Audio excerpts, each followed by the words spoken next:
What if the thing you have been praying about was never a misunderstanding? Sit with the question. Don't rush past it. Because you have spent months, maybe years, trying to give someone the benefit of the doubt, and every single time you tried, something in your chest refused to agree with your mouth. You said, "I'm probably overthinking it." Your spirit said nothing. Not agreement, nothing. Just that quiet, immovable stillness that doesn't argue and doesn't leave. You were right. I'm going to say that again, plainly, because you have been talked out of it so many times that you may not recognize it as a sentence anymore. You were right about that person. You were right. The first time.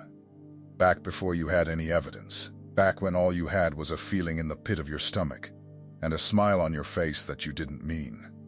And the reason I can say that with confidence has nothing to do with the person. It has to do with what season you're standing in. My name is George, and I want to walk you through something that most people never get explained to them. There is a kind of alarm that God installs in His people, and it does not go off on a schedule. It goes off on an appointment.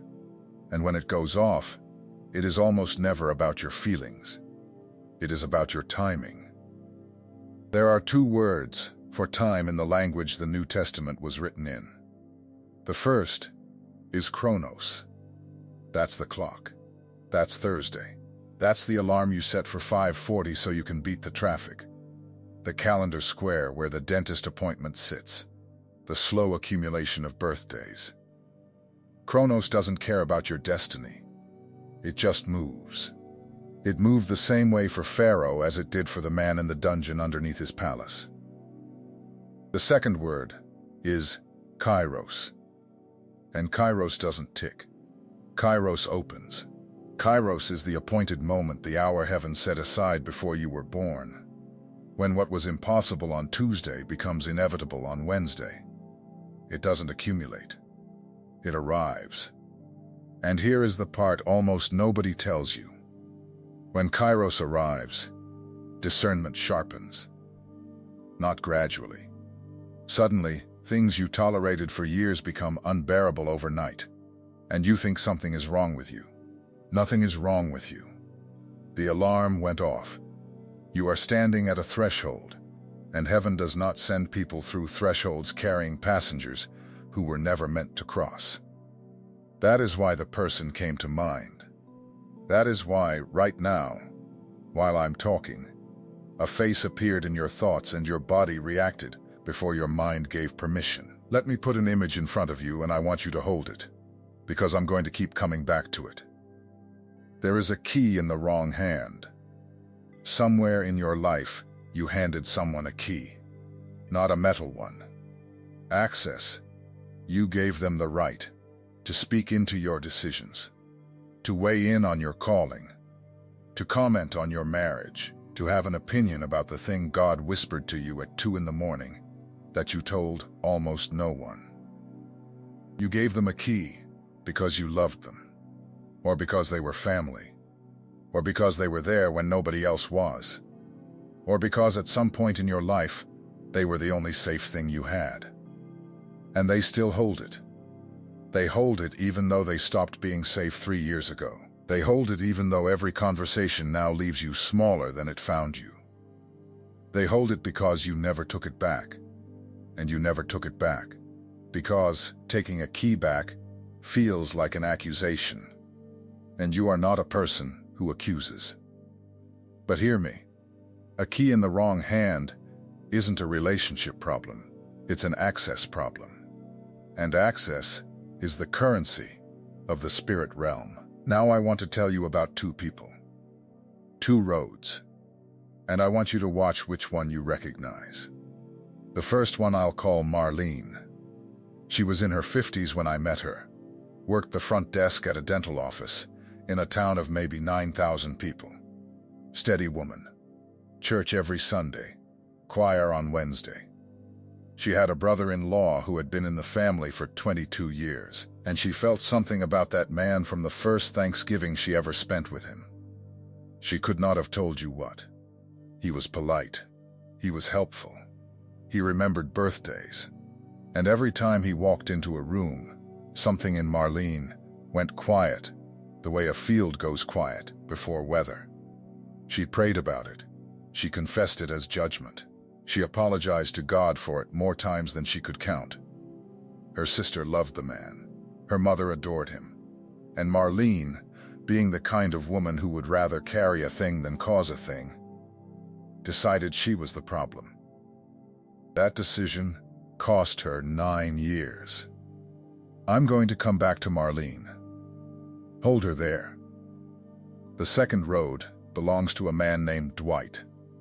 41. Welder, worked second shift at a fabrication shop, and had a business partner he'd known since high school football. Dwight got the same signal Marlene did. Same quiet. Same tightening in the chest when the man's truck pulled into the lot. And Dwight did something almost nobody does. He believed it. Not blindly. He didn't storm in and make an accusation. He didn't tell the whole shop. He just went quiet, went home, and started asking God one question over and over. If this is you, show me what to do.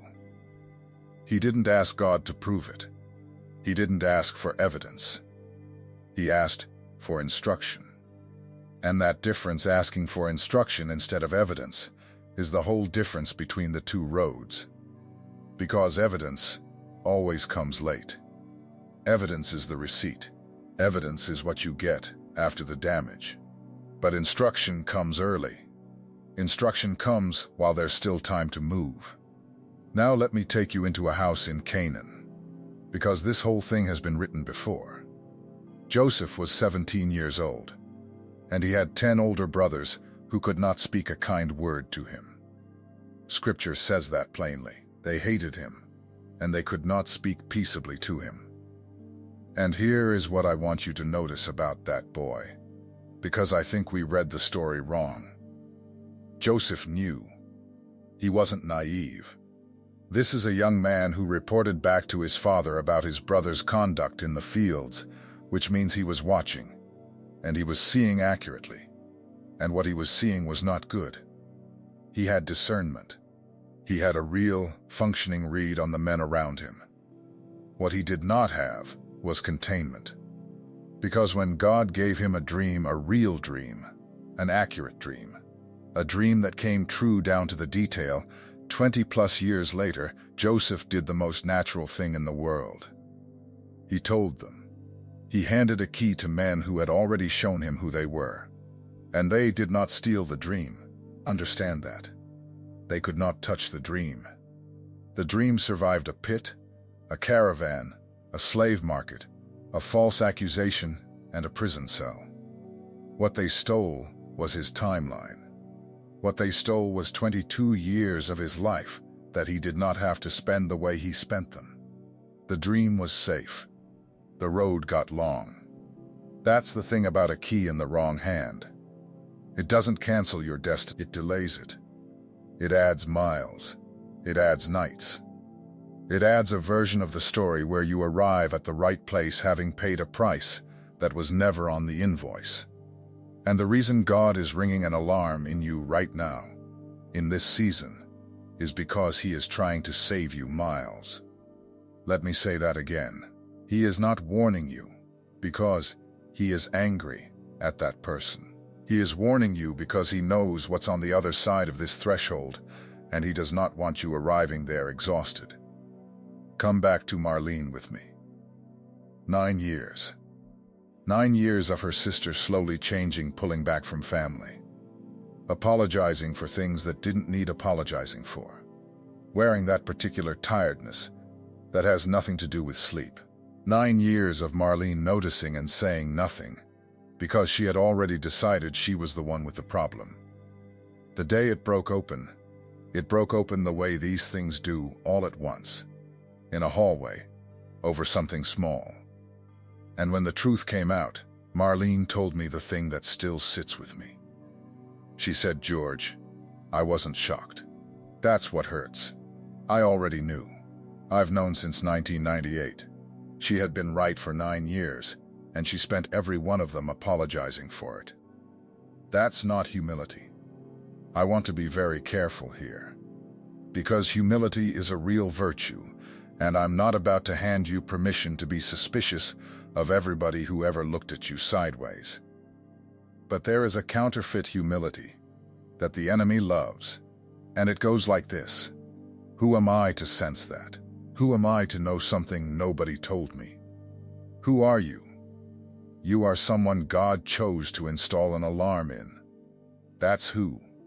Now, before I go further, I have to draw a line, and I want to draw it clearly. Discernment is not suspicion. Suspicion scans. Suspicion is restless and hungry, and it finds something wrong with everyone because it needs to. Suspicion feels like adrenaline.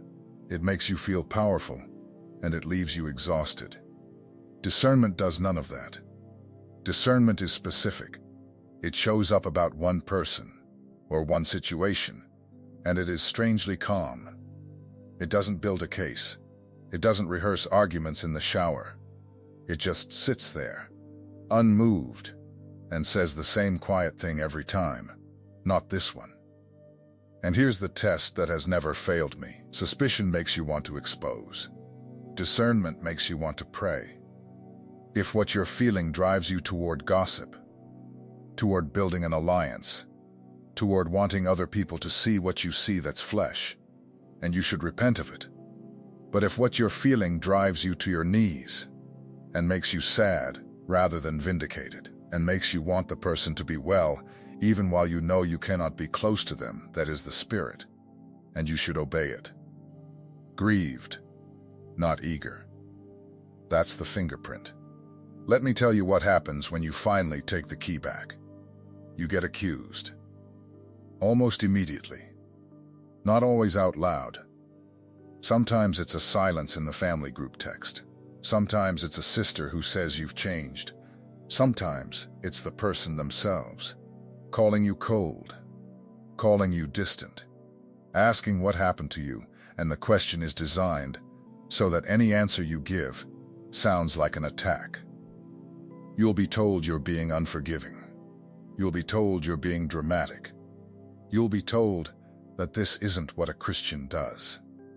I want to hand you something to carry through that. Forgiveness and access are two different things. Forgiveness is a debt you cancel.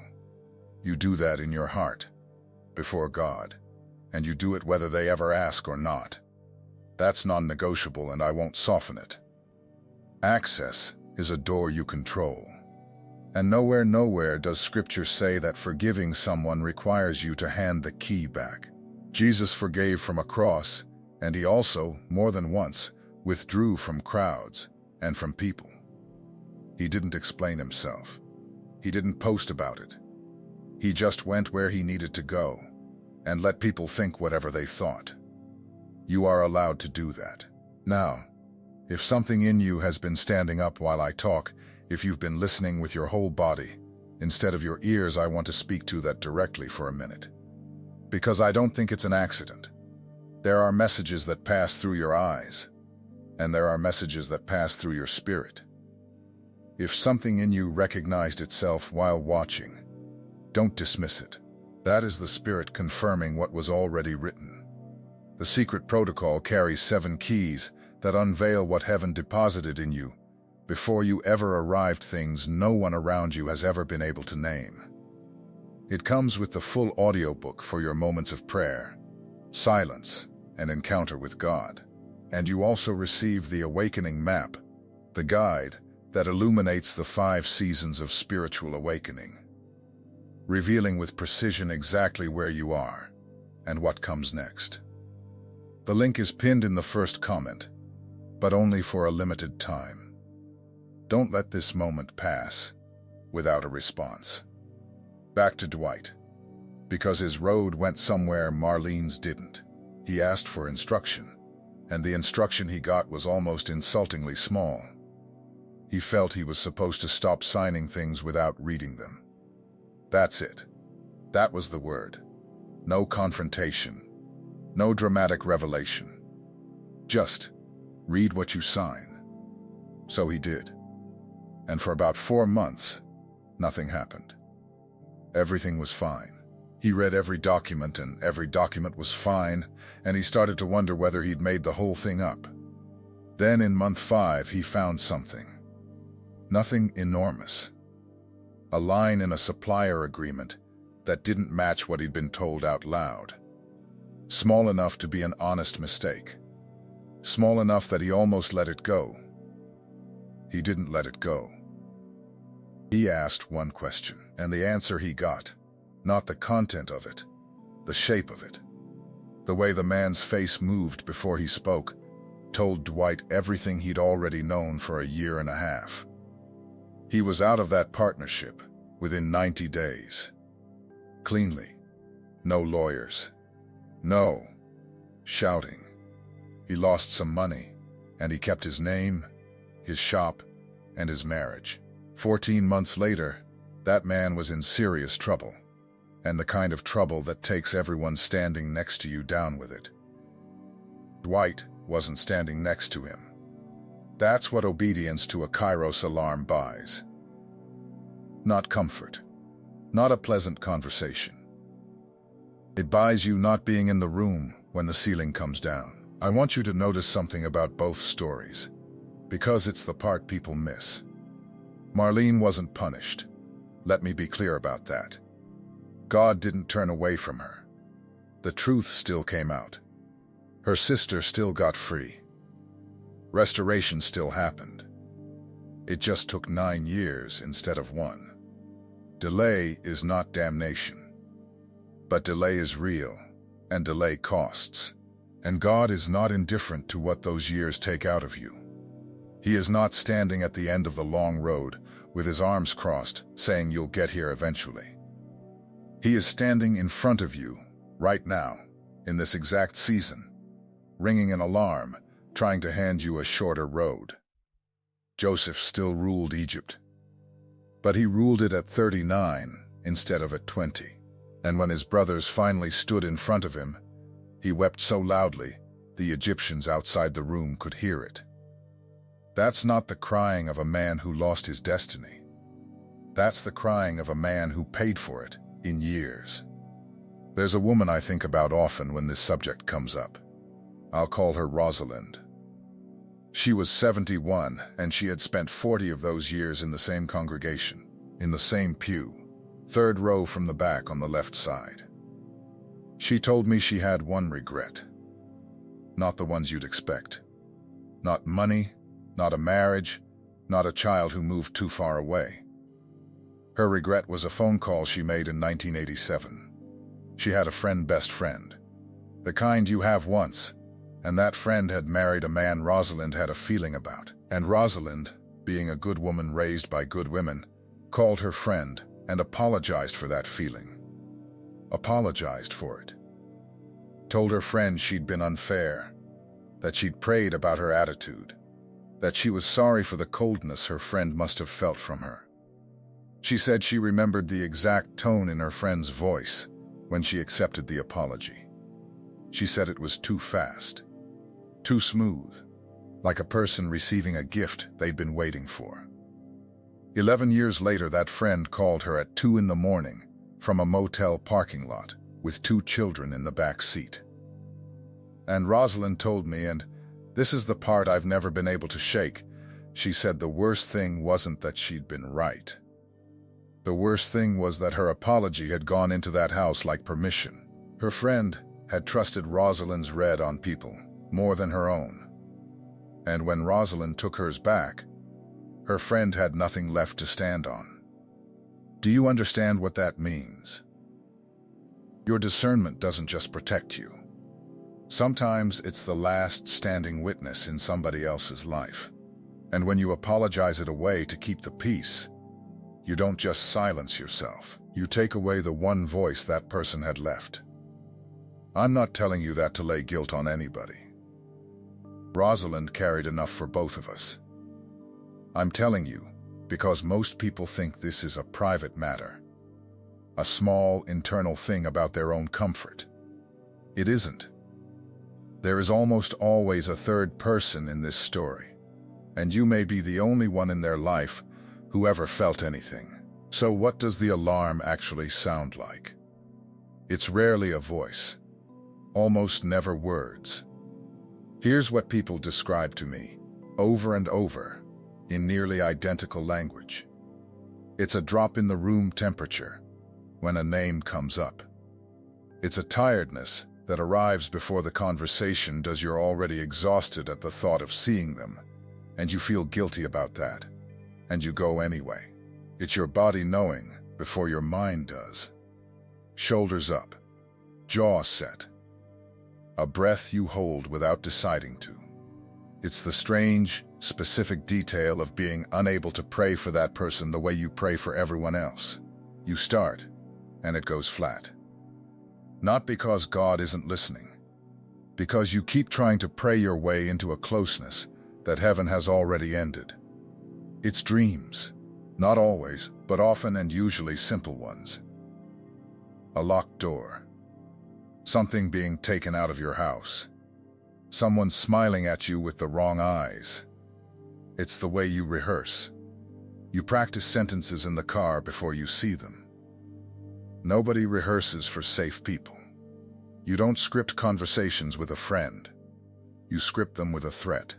And the fact that you've been scripting for years without ever calling it that should tell you something. It's the double self. There's a version of you that exists only in that person's presence, smaller, faster to agree, quicker to laugh at something that wasn't funny. And you feel that version click into place when they walk in, like a coat you didn't choose to put on. And it's the one nobody talks about. Relief. That flash of relief when a plan gets canceled. That's information. Pay attention to what your soul feels when it gets a night off from someone. Now let me address the objection I know is sitting in you, right now. What if I'm wrong? I understand that question. I want to honor it, because the person asking it is usually a person with a soft heart who is terrified of doing damage. That fear is not your enemy. But look at what the fear is actually asking you to do. It's asking you to keep giving unlimited access to someone until you have courtroom-grade proof that they're dangerous. Nobody applies that standard anywhere else. You don't leave your front door unlocked until a burglary is proven. You don't hand your car keys to someone because you can't legally establish that they've been drinking. And you are not required to build a case in order to change your posture. Here's what obedience actually looks like when you're not certain, and it's smaller than you think. You don't announce. Never announce. Marlene's mistake wasn't that she was quiet, it was that she was quiet in the wrong direction. She stayed silent with God and loud in her own head. Flip that. You reduce access before you reduce affection. You can love someone and stop telling them things. That's not a contradiction. That's wisdom. You stop volunteering information about your future. This is the Joseph lesson, and it's the one that costs people the most. Guard the dream. Don't hand the key. You watch what happens over time. Nothing exposes a thing like distance does. When someone loses access to you and responds with escalation, with guilt, with a campaign that's your answer, and it came without you accusing anyone of anything. Let me come back to the key one more time. Some of you are afraid that taking it back means the relationship is over. It might. I won't lie to you about that. Some people, when they lose the key, leave, and their leaving is the cleanest confirmation you will ever get. But some don't. Some people, when access is reduced, adjust. They meet you at the new distance, and something healthier grows there, slowly, on ground you now control. You don't know which one you have until you turn the lock. And here is what I want to leave you with about that. God is not asking you to judge that person. That's not your job, and you don't have the information. He's asking you to steward a door. That door is yours. He gave it to you. There is a version of the next 3 years of your life that only exists if you close it. And there's a version that only exists if you leave it open. And you are the one standing in front of it. One more thing about Joseph, and then I want to hear from you. When he finally revealed himself to his brothers, he said something that has been quoted 1,000 times and understood about half as often. He told them that what they meant for evil, God meant for good. People read that as it was all fine.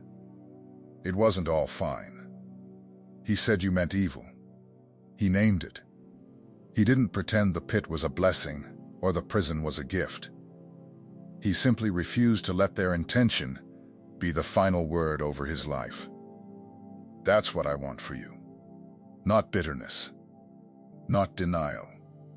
Something harder than both clear eyes and an open heart. Standing in a season where heaven finally trusts you with the truth about someone, and you are steady enough to hold it without becoming cruel.